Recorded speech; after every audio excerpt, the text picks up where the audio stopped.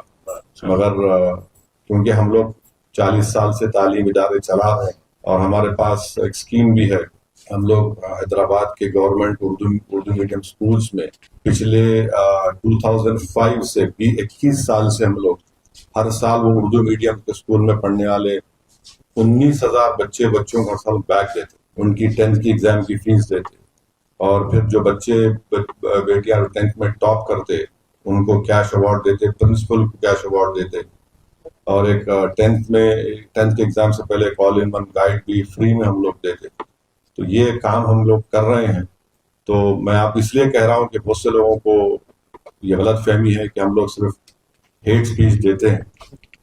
ایسا نہیں ہے، ہم اچھا کام بھی کرتے ہیں. تو یہ ہمارے بزرگوں کی شروع کی ہوئی چیزیں ہیں. الحمدللہ اللہ اس کو اپنے فضل سے، آپ کی دعاؤں سے، لوگوں کی محنت کے ہم کام میں چلا رہے ہیں. بٹ اینی وے، یہ MP کا جو روڈ میپ ہے وہ بہت ضروری ہے، اور ہمارے لیے ہم جتنا ہم کر سکیں گے. میں تو سمجھوں گا یہ بھی ناکافی ہوگا. یہ ایک سمندر میں بولتے ہیں ڈراپ ان دا اوشن، مگر ایک کوشش ہے اور اس کے سب کو تائید کرنے کی ضرورت ہے. میں عامر جس حساب سے بولا یہی بول رہا ہوں کہ آپ صاف اور شفاف طریقے سے کام کریے. کسی کو موقع مت دیجیے کسی کو بھی تکلیف دینے کا یا انگلی اٹھانے کا، کیونکہ ہمارے پاس ہمارے ہی مسلمانوں میں بہت سے ایسے لوگ ہیں جو بڑے دانشور ہیں. ان کی دانشوری صرف یہیں پہ شروع ہوتی ہے، یہیں پہ ختم ہوتی ہے. تنقید کر سکتے وہ لوگ، تو یہ دانشوری ان کی سے گئی ہوتی ہے، تنقید کر سکتے. تو ہم ہمارے حیدرآباد میں ان کو بولتے ہیں، ہم ان کو بولتے ہیں فرقے اعتراضیہ. تو یہ فرقے اعتراضیہ صرف فکر مت کریے، ان سے اعتراض کر سکتے، ان کے پاس کوئی کنسٹرکٹیو کام نہیں ہو سکتا.